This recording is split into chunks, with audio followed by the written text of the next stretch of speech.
Hi, I am Stephanie J. Block. And I'm Mary Lee Fairbanks.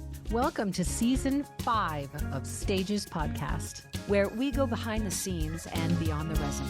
Join us as we talk to some of the greatest talents from theater, TV, film, and more. And then check out stagespodcast.net for past episodes, merch, and so much more. And love where you are now.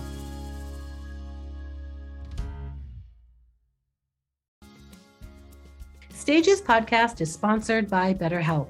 Our theme song says, "Love where you are now," but sometimes we all need a little help.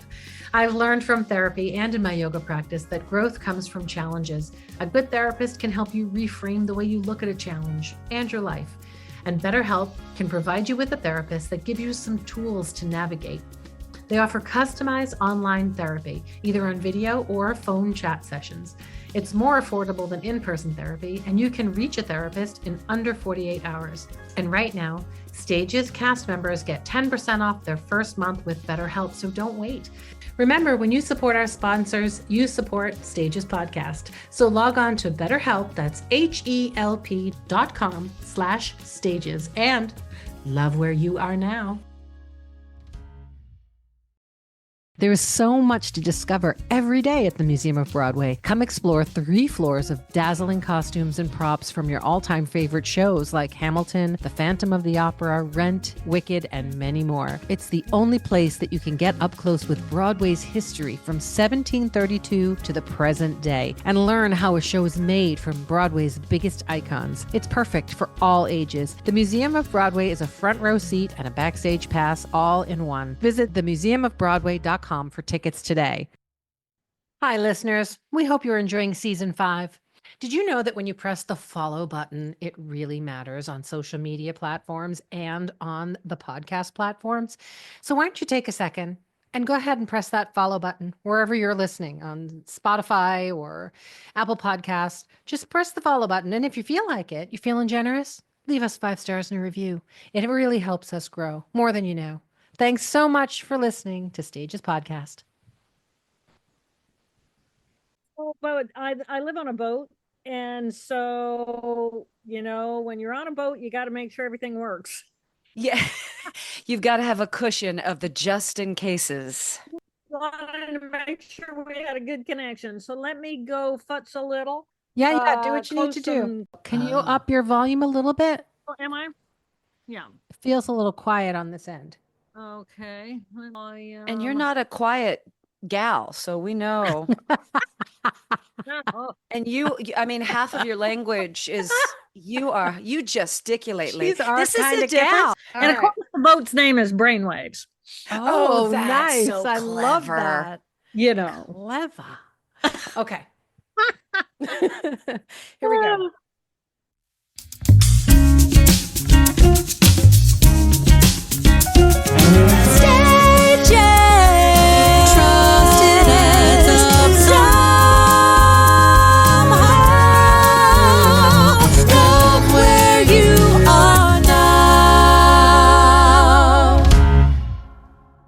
In 2008, today's guest told her incredible story on a TED Talk that went wildly viral.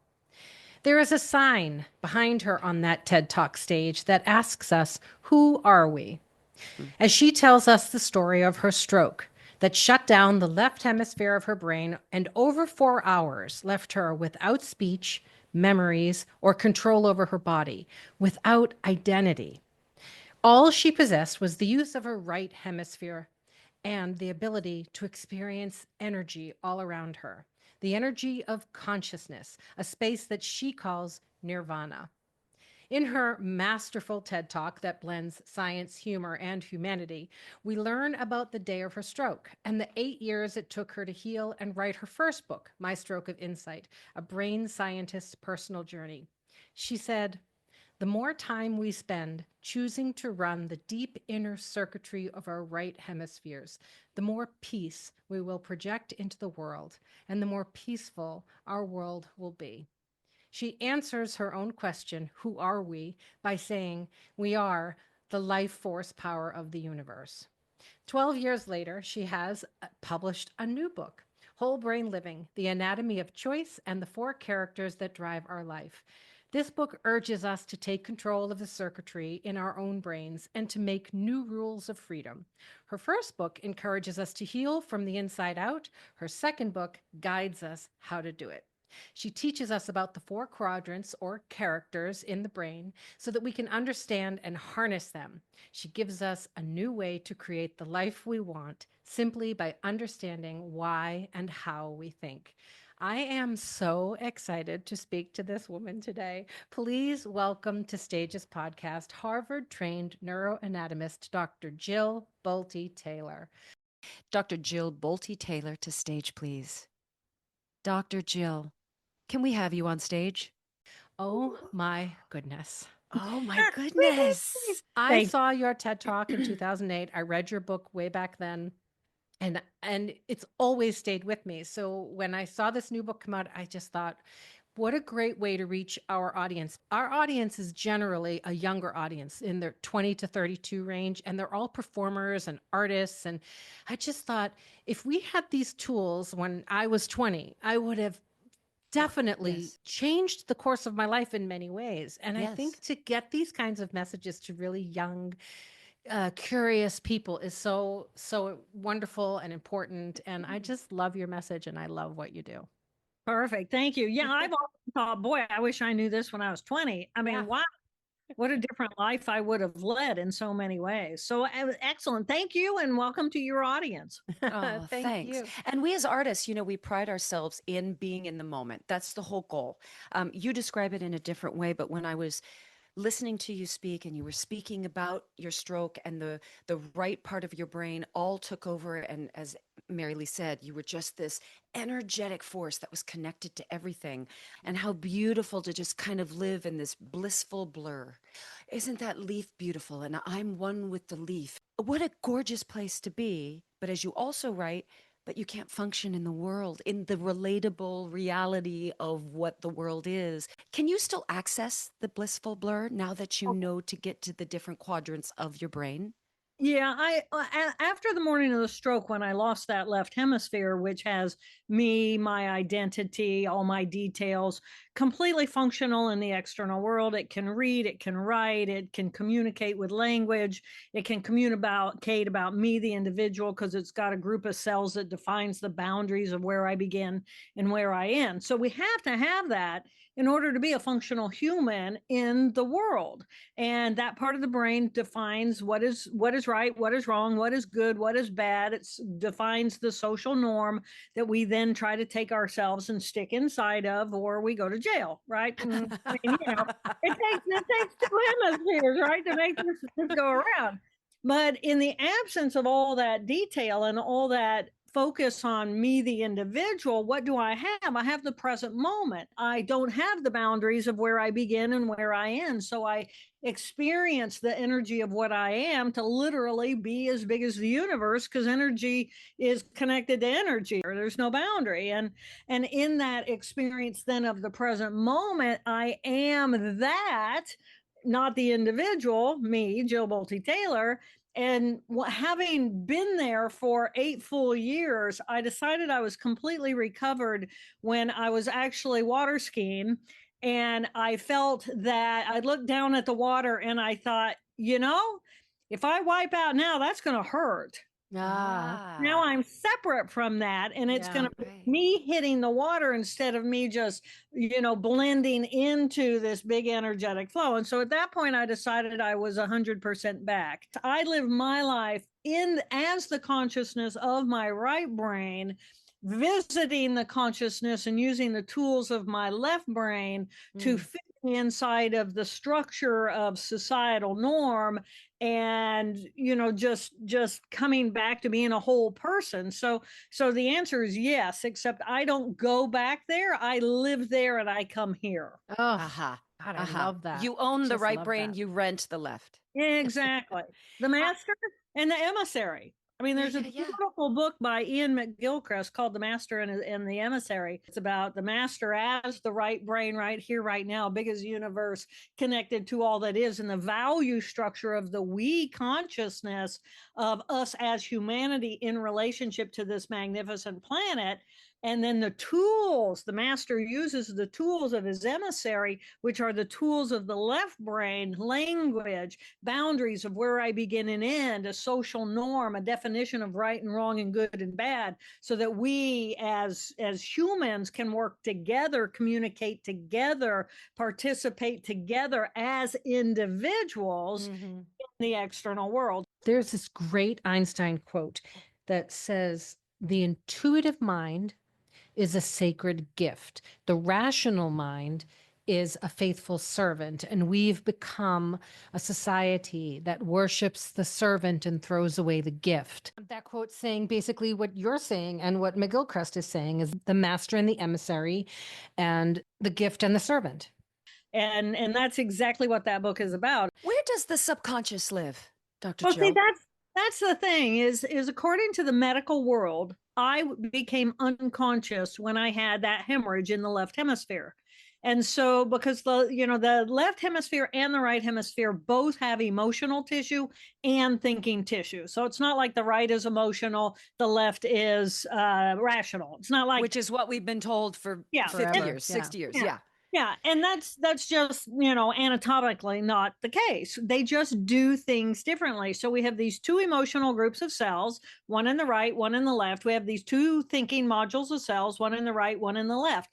The thinking left module of cells is our rational thinking. It is the portion of our brain that defines the boundaries of where we begin and where we end. I become an individual. I gain language. In language, I can read, I can write, I can communicate, and so that is the rational thinking, conscious portion of our brain, which leaves the left emotion, the right emotion, and the right thinking as parts of our unconscious or subconscious brains, Okay. simply because they don't have language. Yeah. And that was the beauty of my experience, was when I lost that left thinking rational portion of my brain, I wasn't unconscious, I was conscious, but I was conscious, thinking and experiential in a different way because I wasn't distracted by that left rational thinking brain. So there's all this brain, and the beauty of this experience of a neuroanatomist losing the rational thinking conscious part of our brain is now we have insight into, well, what do these other three modules of cells actually do inside of our brain? And when we bring all of that online and acknowledge that we result in these four very specific, predictable, distinctive personalities that we all share based on the anatomy of our brain, then it's like, oh, I don't have to have my unconscious brain be unconscious. I can actually choose which portion of my brain I want to embody. And I think that's, as performers and theatrical people, what you're doing is you're asking your own left brain to quiet down so that I can embody a whole different identity, a whole different way of holding my body, a whole different way of speaking, a whole different way of relating, without me and my ego and I got to pick up my kids in 2 hours and when I got Exactly. time and all of that. So you're asking your own selves to step out of your left thinking rational brain and enter into another part of you where you can fully embody a different character. But you still need, like we said before, we still need the emissary, we still need the skills of language in order to be able to fit ourselves inside the box of whatever character we're trying to be. Would you call that compartmentalization? Would that parallel as kind of the same thing or very different? No, I think that's exactly the same but different language. You would say you're compartmentalizing yourself. As an anatomist, I would say you are differentiating the different parts of who you are at the level of your anatomy. You're engaging it the same thing. You're just using different language. And we will be right back.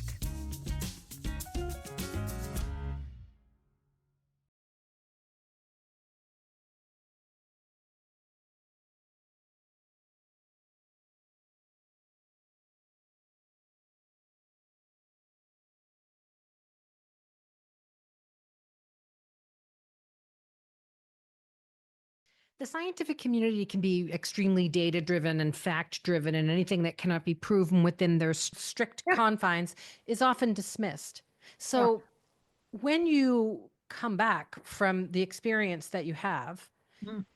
was a lot of your experience dismissed as, well, the brain was dying and it was an illusion or a delusion? Or has any of this ever been able to be proven enough that the scientific community in a larger scale accepts it and agrees?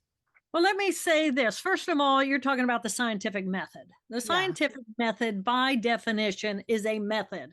It is a left brain tool. You have to be able to do this, do that, do this, do that in the experimental design, and then be able to repeat that and be able to get replicate your results. So, by definition, the scientific method is a left brain tool used for linear thinking. So what happened to me, though, if you look at the book, like, but then that's why I keep going to Ian McGilchrist, The Master and His Emissary. What that book is this big fat tome of the science, the basic science that has been studied since the 1950s. So we're looking at 70 years of bench science, and everything in the bench science, ranging from all different levels of critter that have been explored. Birds have been looked at, rats have been looked at, squirrels have been looked at, different kinds of mammals have been looked at, primates have been looked at. So through all of that, my experience does not bring any new science to the conversation. What my experience brings is, what does it feel like when someone says, I have an identity, I have an ego center, I am an ego center, I have linearity across time, or I can get lost in the flow where I'm just in the creative mode, creating music or art or theatrical presentation, but I'm actually in the present moment. So what I bring to the conversation isn't something for the world of science to negate or argue with. And so because of that, I've been invited to hundreds of neurological sciences, neurosurgical organizations, speech, hearing, PT conferences, nursing conferences. I mean, they value what this particular experience, because it was so unique when someone who studies the anatomy of the brain got to visualize and watch moment by moment, which is all documented in that TED Talk and in my Stroke of Insight, what it feels like to break down all that circuitry and then find yourself landed in the present moment with no language, no individuation, no past, none of that of the left brain. And all I had was the present moment. And then what did I do purposely with the tools of the right brain to rebuild the circuitry of the left brain in order for me to become a whole brain person? So it's not been a pushback, it's been an exploration. And how has this particular experience contributed to the overall understanding of the scientific community? And I have to say, everything's timing. Back in the 70s and 80s, when I was in school, we could not talk about two things. We could not talk about energy unless we were talking about the ATP produced at the level of the mitochondria, right? The organelle inside of the cell. So that was the energy. We couldn't talk about energy outside of myself, and we couldn't talk about consciousness, even though I think consciousness was the reason why everybody went into neuro. Because we're fascinated with what am I as a biological. Yeah. And wasn't there a massive influx in the 70s and 80s about self-help books and understanding yourself and therapy? Like, that was a massive wave. Yeah. So, but that was the social world. That Not was the medical, not the scientific world. But now, especially with quantum, because quantum is the closest science that's going to explain what's going on in the present moment at an energetic level that has absolutely nothing to do with linearity of thought or using the scientific method. But then you're also going to find people like Andrew Newberg, who's a neuroscientist, and he was the one who took a group of Franciscan nuns and a group of monks and put them into a spec machine and said, go pray or go meditate. And when you find God, pull on this string and we'll look in your brain and we'll see where God is, right? We're looking for God. And so what he found was that it wasn't a God center that lit up. It was the cells of the left hemisphere got quiet. As the quiet, they stopped inhibiting the cells in the opposite hemisphere so that those cells could actually be experienced. So that's supportive of my experience. And there are all kinds of things now, all kinds of scientists who are doing really interesting things to better understand what's going on inside of the brain. Have you heard of the telepathy tapes? Yeah. Okay. I completely believe that it's true. I was listening to Deepak Chopra talk about it, and he was saying he feels that it's the next evolution of the human brain, which I actually really, I have no scientific training, but that feels like, yes, that's correct. And that the world is getting to a place where we're getting ready to accept these kinds of things. What's your take on all of that, on the telepathy, on the capabilities that our brain has when we tap into the right hemisphere and we allow it to thrive? I mean, Yeah. are things like telepathy possible, and Yeah. actually creating your future through vision possible? Oh yeah. I mean, that's what it does. It's in the right here, right now experience. And who knows, the right hemisphere, the human right hemisphere, it's a right here, right now, present moment machine. That's all it does. So if I'm not distracted by me and the boundaries and my body functions and my children's needs and my job needs and financial needs, and if I get rid of all that, what do I have? I have the present moment. And in the present moment, my connection to you is at a whole different level of real, intricate, energetic connection. So when I first heard about the tapes, I thought, these children are tapping into what I call character four. It's the right thinking tissue of the brain, and they're not distracted by all these other parts of their brain. To them, that rational thinking brain is not conscious.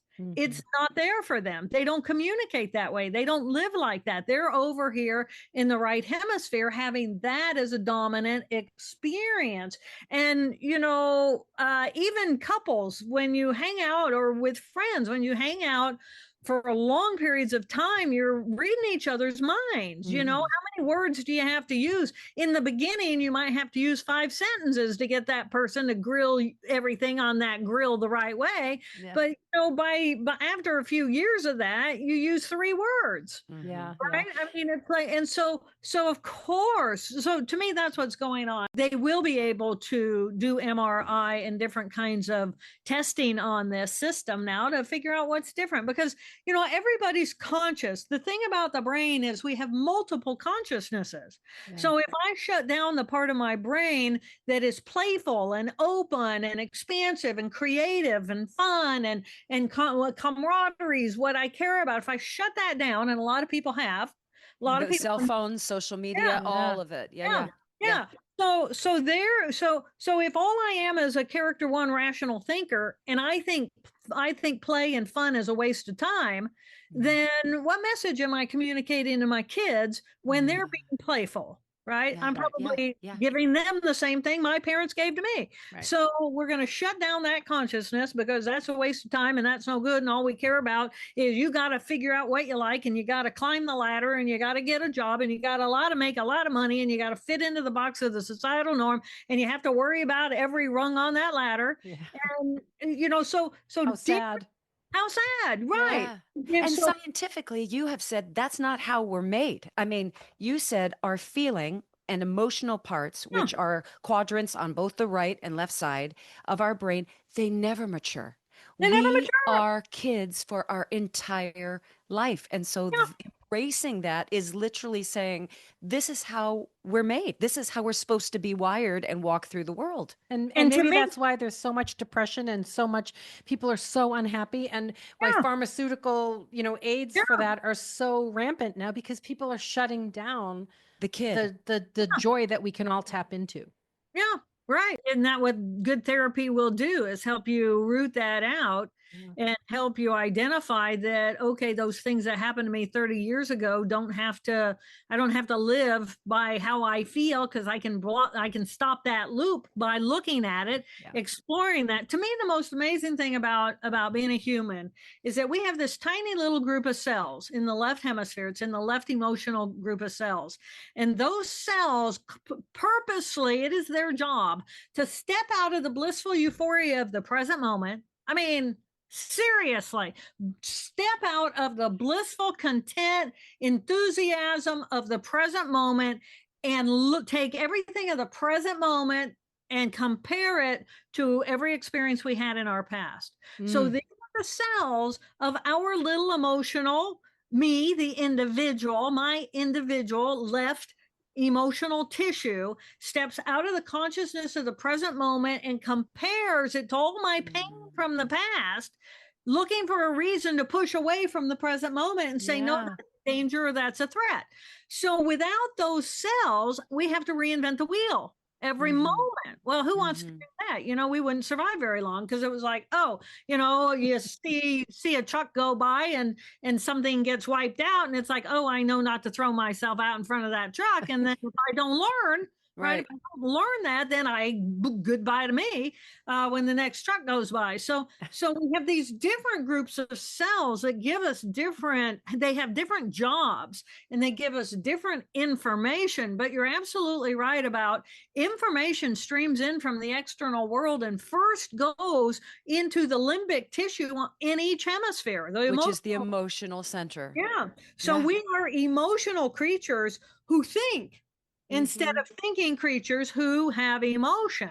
So if I'm just valuing my thinking, and I don't allow myself to either learn from the pain from my past, because I'm afraid of it, because it hurts. Well, pain is information. Pain isn't something we have to run from. Pain is the nervous system saying, hey, I'm not comfortable here. Let's reflect upon this, figure this out, look at it so we can heal Move it. on. And we can grow, and we can transform our lives into something that isn't all caught up in that pain from the past. Not that the pain from the past isn't important, because it is, but ignoring the pain from the past is where we get in trouble.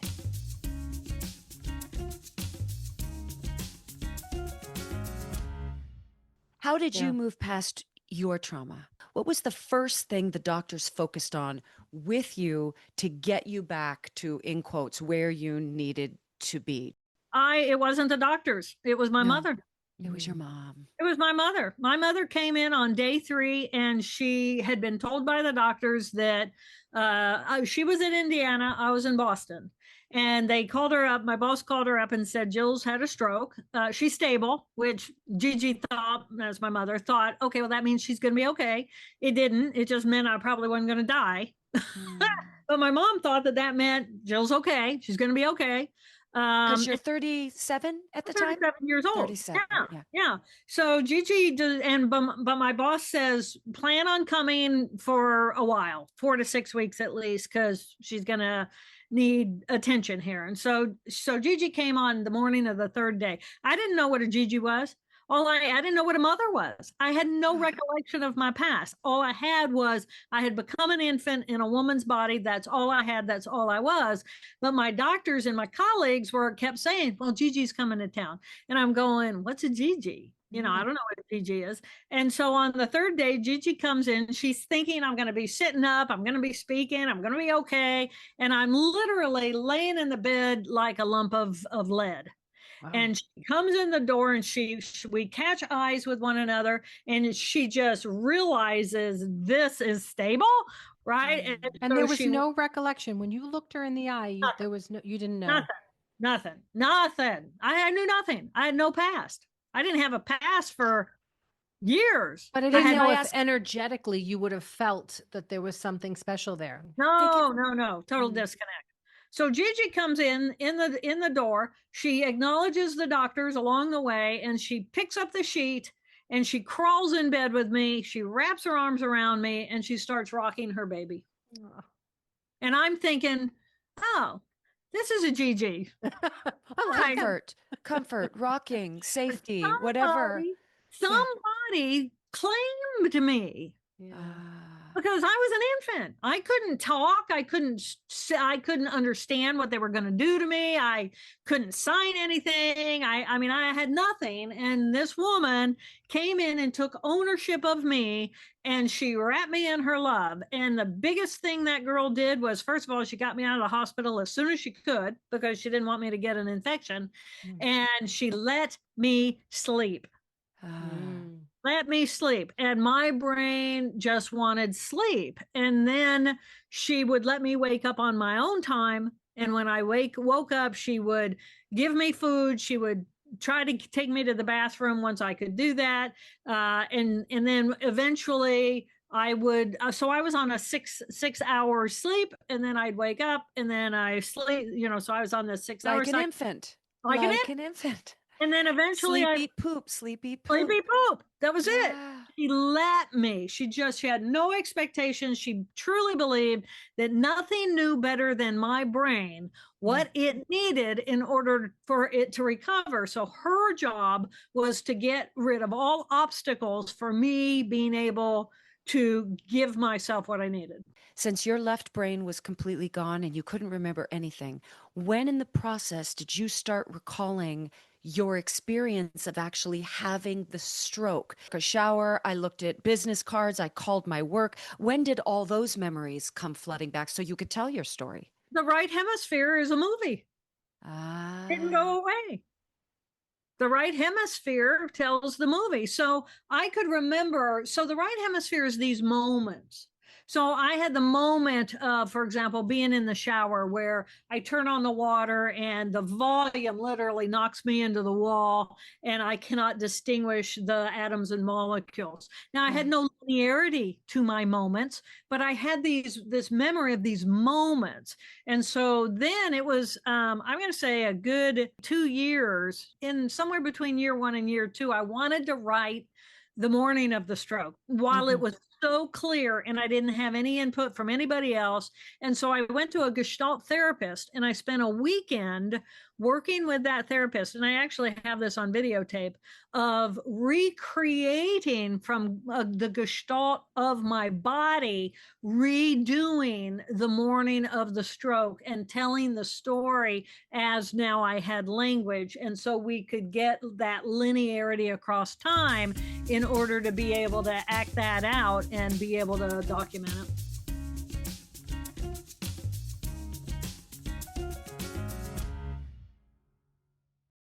What's the bridge called that goes from the corpus callosum? Oh, yeah. Yeah, if you saw my notes, I mean, I couldn't spell I couldn't spell schizophrenia, calorsa. I mean, these are impossible things. Speaking of, you're very open about your brother having schizophrenia. It's what triggered you to study the anatomy of the brain. Is he still with us? Do you still have a relationship with him? Do you both speak of your anomalies with the brain? Is that a conversation you two share? He doesn't acknowledge or believe he has schizophrenia. He believes he is the androgynous bride of Christ. So no, he literally, the name of the first book was almost Michael the White Horseman, because he really truly believes he is Michael the White Horseman, and he believes I am the queen of all evil. So yeah, I mean, that's high status, that's high in its own way. So the book was almost the White Horseman and the Queen of all evil. How young were you when your brother labeled you the Queen of all evil? Oh my gosh, 25. Oh my goodness. Because I didn't believe him. He started in with his hallucinations, his delusion in late teens, and it became worse and worse and worse because my parents were academics and we thought, oh, we're just a bunch of eccentrics. He's just being eccentric. It's okay. We're a family of eccentrics. And I kept saying, no, this is not eccentricity. This is a biological problem. We need to get this boy help. And if it were me, I would want you to get me help. And they would say, oh, you're just being a mean little sister. And I just thought, yeah, don't listen to the anatomist in the family. So, it was just that ongoing battle. But he is doing remarkably well. I take care of him. I take care of, he's essentially my ward. So he's in good shape. And Yeah, and it's interesting that in our system in these states here, he gets actually better medical care than I do. Huh.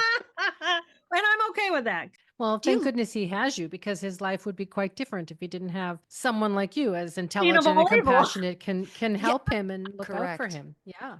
The queen of all evil who sees him, understands what's going Yeah, on, willing to Right. nurture and care. yeah. Do you have fear in your daily life that possibly this could happen again, or is fear not a driving force in your life? Oh no, no. I had a malformation in my blood vessels in my brain that I was born with. It was a congenital malformation. Usually, you have a big old high power artery. It tapers down to a capillary network. So I had an artery directly connected to a vein. So I had a high pressure Ah, attached to a low pressure, and eventually they blow, and Mm. it's called an arteriovenous malformation. They usually happen in the prime life between 25 and 45, and mine was right on time. I was 37. I didn't know it was there. I had been diagnosed since I was 17 with a migraine headache. It turns out I never had a migraine headache. I was Mm. having small bleeds for 20 years. Wow. whoa. Wow. A really good friend of ours experienced a stroke as well a couple of years ago. Similar. It was due to something he was born with, but he had a stroke same side as you, very similar experience to you. And I was talking to him the other day, and he said to make sure I tell you that your book, he had read it before, but he reread it when he was healing, and it was a big inspiration for him, and it really Right. helped him to come back. And he's pretty much completely fine now. But it was a long road for him. Yeah. But I have a question. So you know how the brain is a muscle, and when we don't use muscles, they wither. And then I was reading, because I started doing cold plunges, how when we make ourselves do things that are uncomfortable, that is a challenge, that you actually grow brain matter. Mhm. So when you force yourself to sit in that cold plunge because it's good for you, even though it's a little bit unpleasant, you actually grow your brain. So the more we use character 4, the more we use character 3, do they become stronger than the opposite characters? Become sort of our lead characters? I would say that think of it as neurons. It's not like the cell is a muscle, because it's more like tofu, which isn't really much like a muscle. But anyway, but it's made up of neurons, and neurons communicate with neurons in circuits. And the more you run a circuit, the stronger that Mm, circuit becomes, and then it begins to run itself on automatic. So this is how we create new kinds of emotional or cognitive habits. So, well, it's like anything. If I'm going to run more, right, and I'm going to get my body going, and then I'm going to be able to run longer, and then I'm going to run easier, and I'm going to, more streamline my running, or playing the piano, or whatever it is. What I'm doing is I am shifting the neuroplasticity of the brain, strengthening those circuits. So as we grow circuits, sometimes, yes, we can grow some new cells, but that's usually in response to trauma. So the more you do anything, the stronger they get. Yeah, the more time you train yourself to put your mind in the present moment, then the more that you're strengthening that circuit of being in the present moment. And then you want to keep doing the linearity across time circuitry. So it's not so much when you're learning new things that it's going to lessen what you learned before on another portion of the brain, but now you're strengthening the whole brain. And Mm-hmm. for me, Mm-hmm. that is the evolution of humanity. It is mm, when all 4 parts of my brain are strong, powerful individuals, and they know about one another, and they're communicating with one another. And these are actual personalities. So if I'm holding a brain huddle between the 4 different personalities inside of my brain, then I become a democracy. And it might be, okay, brain, I need to wash the boat. I need to go out there. I need about 4 hours. I need to like really do it and just like not be interrupted. And so my rational thinking brain's going to say, okay, so let's get A, B, and C done first, and then let's do E, D, E, F, G, and then you go do that, and I'll get in the background, and I won't come and bother you for the next 4 hours, so that you can get your stuff done in your own time, in your own way. And so then I have no personal conflict because the different parts of my brain are negotiated. And let's say, okay, well, I got this presentation I have to give next week, and my little character 2 is now feeling the gnaw of oh my God, I'm not going to have enough time. Oh my God, I'm not good enough. Oh my God, I'm going to have to fly. Oh my God, you know, which it does so well because it's an important part of who we are. But it says, okay, I'm just going to let y'all play. So go clean the boat, and character 1 over here, rational thinking, thank you for creating order, and I'll be quiet and calm and I won't distract us all. And then my character 4, which is my right thinking tissue, where I'm connected to all that is and big as the universe, and in nirvana, comes online and says, well, I'm just gonna like celebrate the whole time we're here, and we might take a pause every now and again and just dump the water on my head and cool. I love dirt. I'm going to sing songs. Look at that fish. I just love everything. God, I'm alive, you know. Has there been an activity where a brain has been shown that all 4 quadrants are being used, or at what point has the most part of the brain been used? Has that ever been seen or tested or documented? No, because the brain is made up of all these neurons. And if you look at a functional imaging scan, everything is lit up. I mean, firing at all times. It's all, yeah, it may be in the background.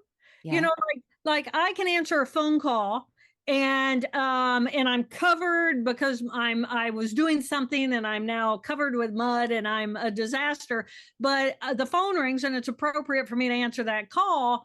It's still running in the background, and now I'm going to bring the focus to that. I'm going to bring the focus to my language. I'm going to actually think about something else at some other time, because now I'm talking to this thing, and at the other end of that is some person somewhere else in the world, and I need to reactivate, you know, and get that all going. So if you look at scanning, it's all firing, but the question is, where's the focus? And the focus, and this is what functional imaging does essentially, is it measures where's the blood flow going moment by moment, in order, because you have to have blood with oxygen and sugar going to those cells that are going to be the focal point of activity. And we choose that.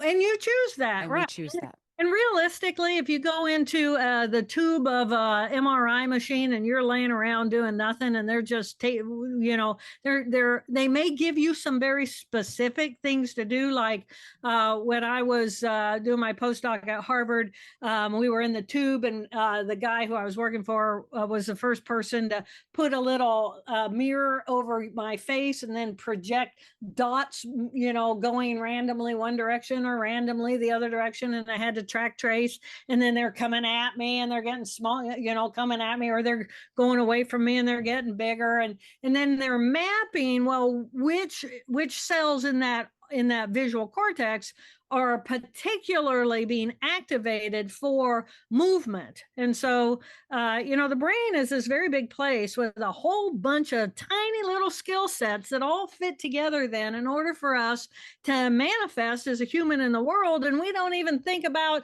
oh my God, I'm so grateful I have bladder capacity. Right. I my know. heart's Look, still my beating, and I'm elbows remembering move. to breathe. Right. Yeah. All of it. Yes. Yes. Yeah. I think I read somewhere that you said one of the greatest things we can do for ourselves for brain health is get out of our routine, get out of our norms, do different, unusual, foreign things to us. Learn. Novel, because then my brain actually has to work on trying to figure out, like, if I'm looking at the calendar on my refrigerator and I put it all upside down, I have to look at it, and I have to like count backwards, and I have to rearrange the way I think about something. Well, in the meantime, I'm working those cells. Right. Yeah. That's important. Or if I'm, this is one of my favorites. As we age, the biggest mistake we make is we simplify our lives.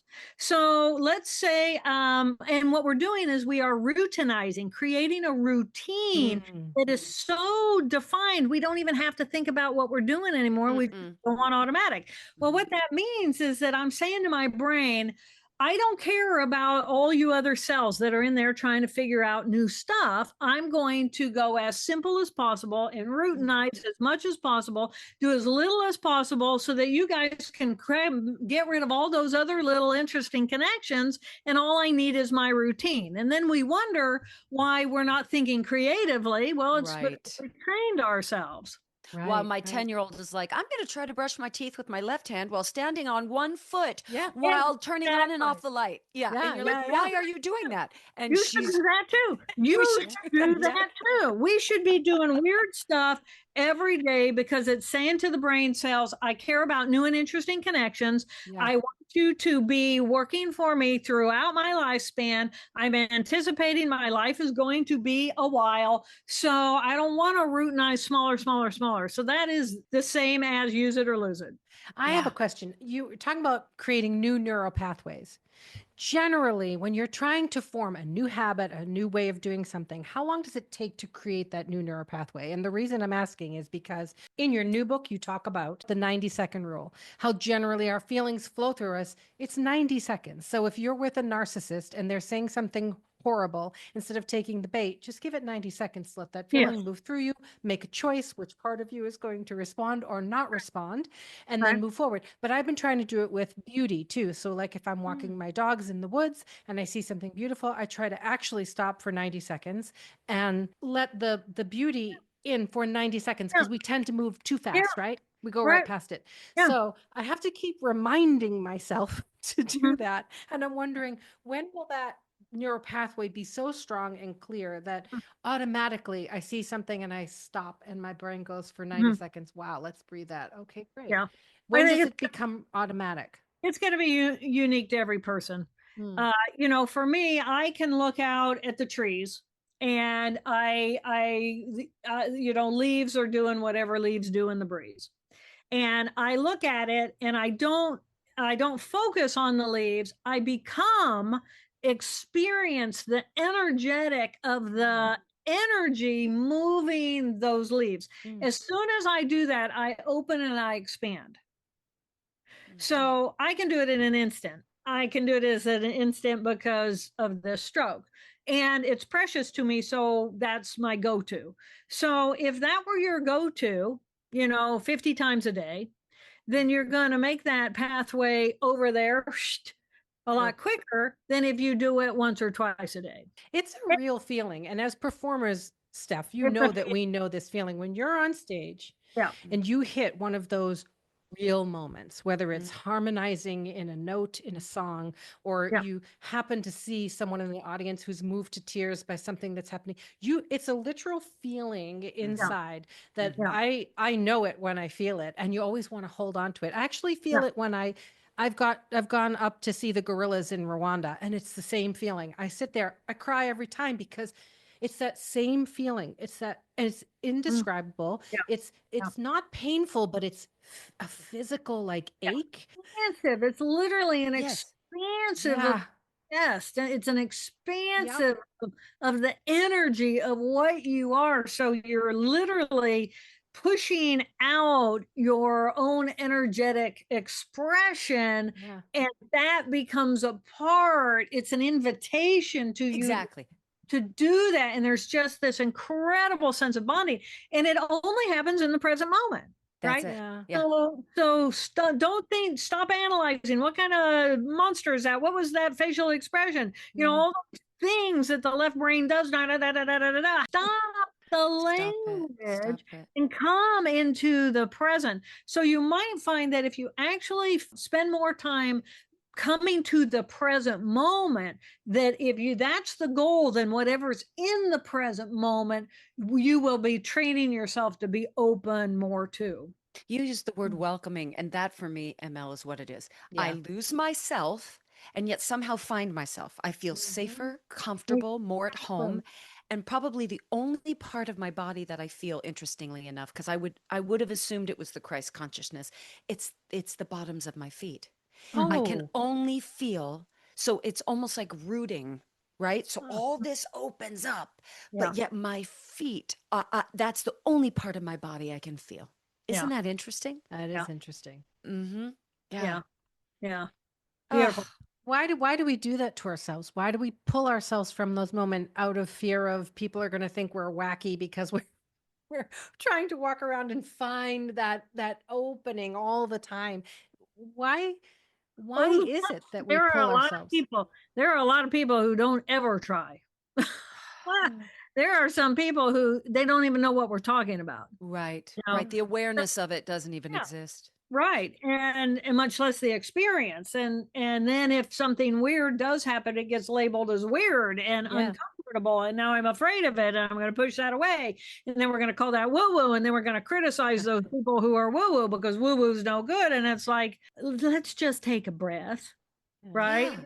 And recognize that whatever is woo woo is simply language that is used in a negative way in order to define and describe the experience of the right here, right now experience. Of And it's living. The of experience living. of living. We go Yes. woo woo on this podcast all the time, and We do. we've taken the woo woo, and it's not negative here. We love woo woo. But you We know what? search for woo woo. It's making more sense to me now because I didn't know the anatomy of the brain. I knew there were two hemispheres, and I was told, wrongfully so, we can only access 10% of our brain, and there's the bridge. But now that I know that the emotional part, the blood and the cells and all of our thinking goes through the emotional part before it hits the top. This makes great sense to me. So that Yeah. emotional filter, with all due respect, listeners, I'm going to define that's your woo woo. Everything you're feeling and seeing and becoming with and communicating and connecting. So you got to go through the woo woo to then get to the logical. And maybe somehow we stay in the logical, but I don't know. I love that the filter is woo woo. I just love that. Me And we were too. designed that way. We're not making this up. We were Yeah. designed that way. We are feeling creatures who think. Yeah. Yeah, to me though, I define the woo woo as more of the right thinking tissue, Okay. because the right thinking is simply right here, right now, connected to all that is. And it just is this sense of gratitude, this sense of awe, of wonder, of celebration of life. And I'm going to loop that right back to when I had that stroke. What kept me going was besides having this wonderful mother who was letting me sleep, for me, I did not die that day. Yeah. I did not die that day. And how could I bemoan or be sad or be anything other than grateful that I was still here, even though I didn't have that part of my brain working or those levels of consciousness. I was still a conscious being having a living experience, and I had new hope. I had a new chance. So I never bemoaned any of what I lost. What I did was I celebrated what I still had. And with in the beginning, Gratitude. yeah, and all in the beginning all I had was life, but with sleep and a little time, I just started rebuilding those circuits so that day by day. Now I'm in the present moment, so I had no awareness of how I was different today than I was yesterday. But my mother was on the phone every night saying, "Oh my God, Jill can do this today. She couldn't do it yesterday." And so I could hear her enthusiasm of, I am recovering, whatever it is. I don't have to have a specific goal and a date. And that's why it drives me insane when physicians say, if you don't have it back by 3 months, forget it. You're never going to get it back. Right. It's like, I was making progress for 8 full years before I decided I was done. And that was when I felt as though I was a solid again instead of a fluid. Can I ask you, what do you think happens when we die? I think that the if we look at these 4 quadrants of cells inside of our brain, I feel like our consciousness as a living being is go back to the womb, go back to you're a single cell, the energy around that cell to multiply that DNA repackage the DNA in a new cell. Then those two cells duplicate the DNA, repackage those cells.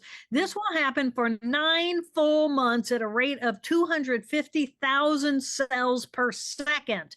I mean, when we are in gestation, we are this energy ball and just the biology of multiplication and division and multiplication. So I'm this big ball of energy around this magnificent collection of cells. And by the time we're born, the brain cells are in position, but they are not interconnected yet.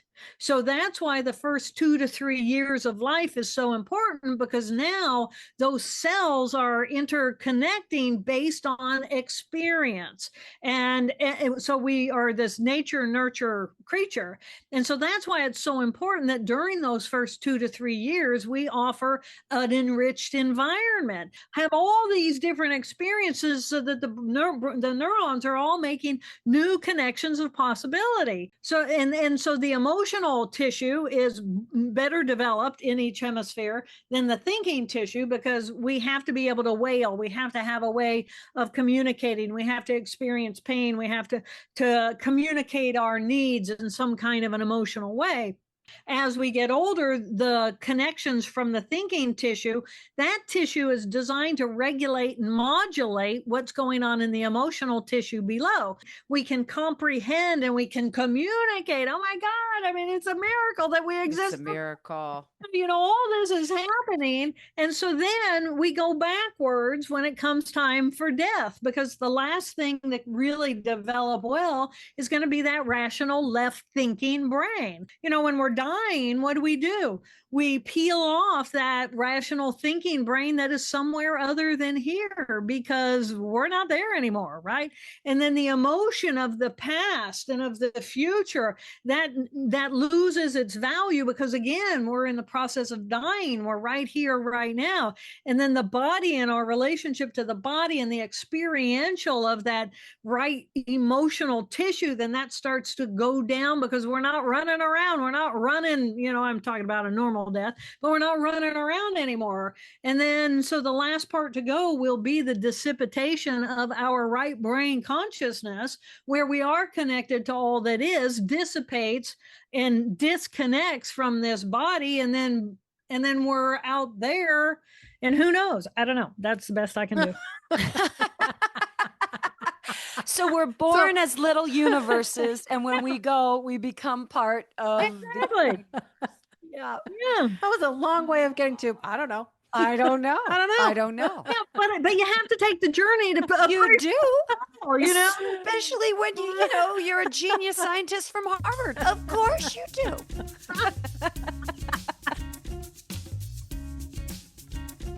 Don't go away. We'll be right back with the 5 questions.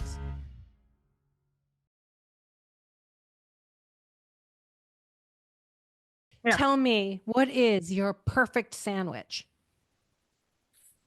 Oh, that's a good one. My perfect sandwich is thick salami, Oh. soft bread, I don't care what kind, with tomato and lettuce and Miracle Whip. And Miracle Whip. So banana Indiana. pepper. That is so Indiana of you.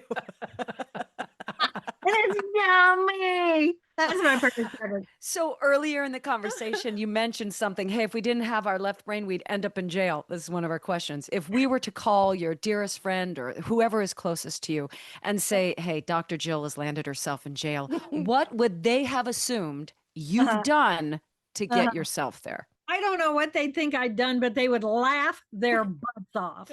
You know, Because it's just so improbable. you know, well, it's just like, it's so Jill, you know, it's just like, got caught at one of the many things that I might do. And yeah, so yeah, my guess is it's something delinquent outside, like sneaking into the neighbor's pool at 3 a.m, you know. So it would be character 3 that would get you in Oh, jail. no Yeah. question. Yeah, Character no, okay. yeah, Yeah. something like that. Okay. If you could wake up tomorrow morning with a superpower, what would it be? Yeah. I have my superpower, and it is whole brain living. It is knowing Good. all parts of my brain.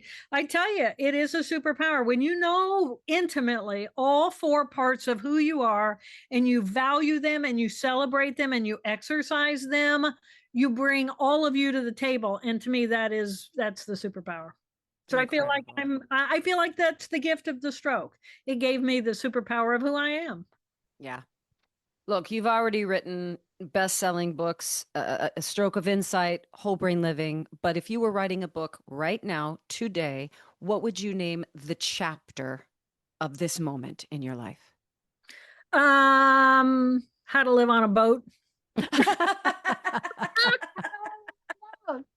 Yeah, it would be how to live on a boat. You Get know, get your own brain waves. yeah, get your own babes. Because when you live on a boat, you are forced to live in the present moment because Mm. you could sink and die at any moment in any bad weather. Stuff is always breaking. You have to fix your own battery bank. You have to fix your own water tank. You got to fix your own everything. You got to be a best friend with YouTube. This is the beauty of living on a boat. Is people say, oh, it's relaxed. Oh, Jill's out in the cove. No, it is primal. Yeah, I Wow. got snakes I have to deal with. I have bear I have to deal with. I have dogs I have to worry about falling in the lake. So life on a boat. Wow. Okay. My husband calls YouTube his daddy. Oh yeah, It's like YouTube's my daddy. I get it completely. Gotta Yeah, ask Daddy a question. Okay. exactly. I love it. Last question. If you were a nail polish color, Yeah. what color would you be and what would the cheeky little name be? I'd be hot red, Ah, and I'd be called Ruby. I love it. Ruby. Ruby. Oh, you're Yeah. Dr. Jill, extraordinary. I'm so happy to meet you. It is such an honor. I really have. I fell in love with you when I saw your TED Talk, and it's just an honor to have you here and spread your beautiful message. And I hope people really take it to heart. I know I've been waking up every morning and seeing which character's trying to get me out of bed, and I'm trying to quiet down one, and Yeah. I'm trying to bring in four before I Yeah. do anything. I So love that. there's a lot of things in your book that I'm carrying with me, and I'm just at the beginning of it, but I Yeah. feel them taking hold in my heart and in Yeah. my mind, Oh, and I love I it. love it. So to help you on that first awakening, think about in this moment, I don't know the position of my body in space.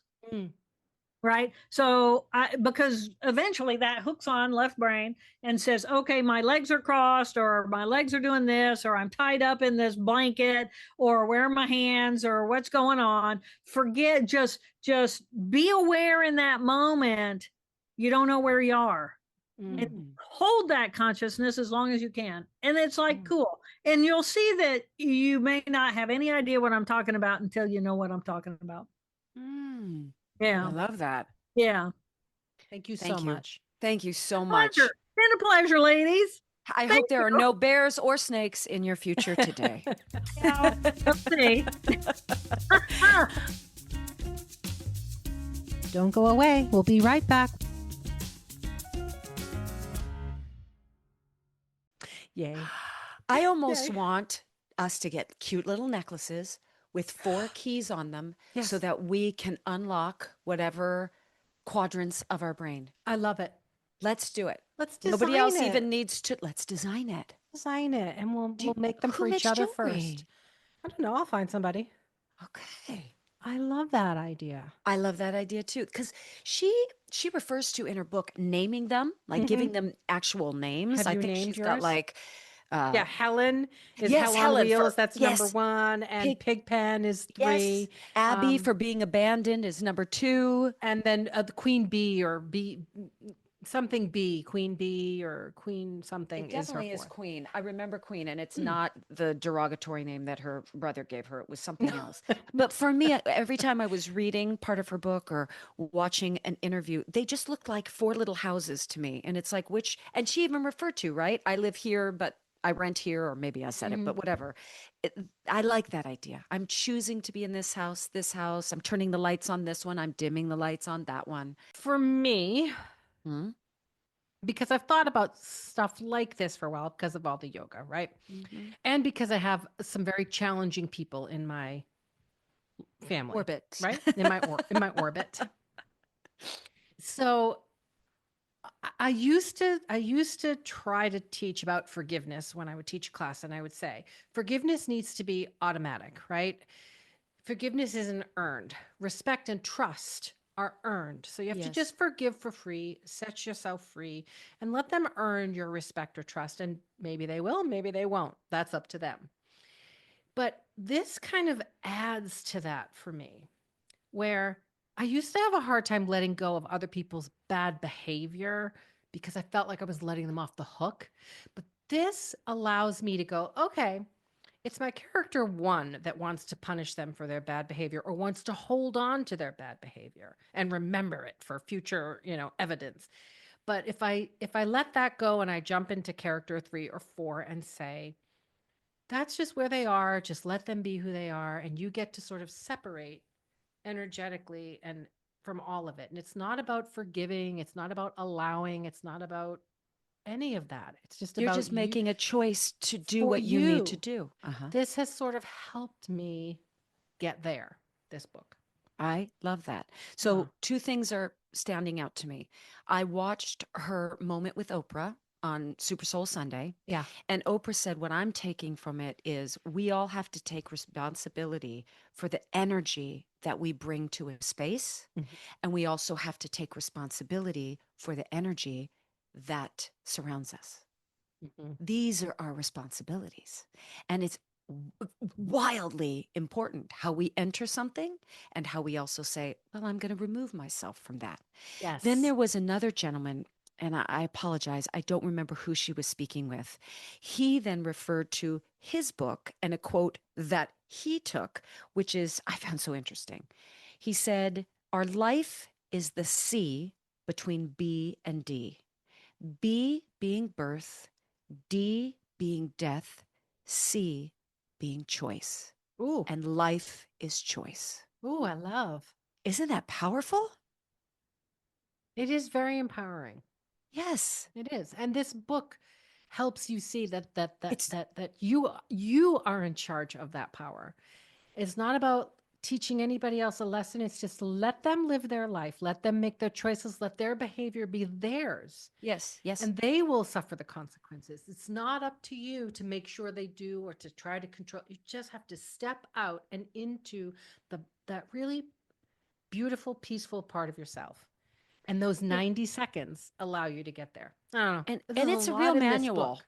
Yeah, it's a real manual. You and I spoke several episodes ago about Mel Robbins and how her new theory, let them, Yeah, let them. right? Yeah, This is a very similar thing, very. except it's not giving them the control by saying whatever they do. It's very much I have the Yes. power in whatever I do. And Right.